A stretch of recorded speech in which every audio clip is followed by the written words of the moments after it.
नमस्कार दर्शक बंधु ओढ़णी सीरियल आपण माने देखा पाइबे जे मानसी आसिक ज्योति को कहे कि ज्योति तू एठी ज्योति कहे कि मु मो रूम को जाइथिली अपा हेले तते सेठी देखि मु एठी तते अपेक्षा करबा को आसीगली।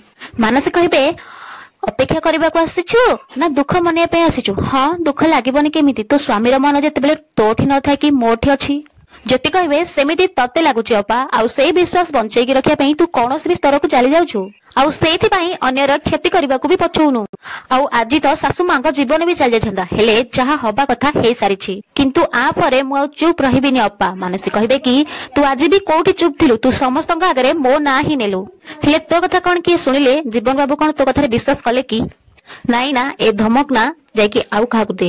ज्योति कहे तू कहीं बुझुनु अपा तते भूल काम करबा मु देखि पारिबिनी। मानसी कहे ज्योति तो मोर संपर्क मु से दिन बेदर होमनिया जाई देथिली जो दिन तू मो जगह सात फेरा नेथिलु आउ एई उआस रे केवल 2 जण जा अछंती जे परस्पर को घृणा करंती।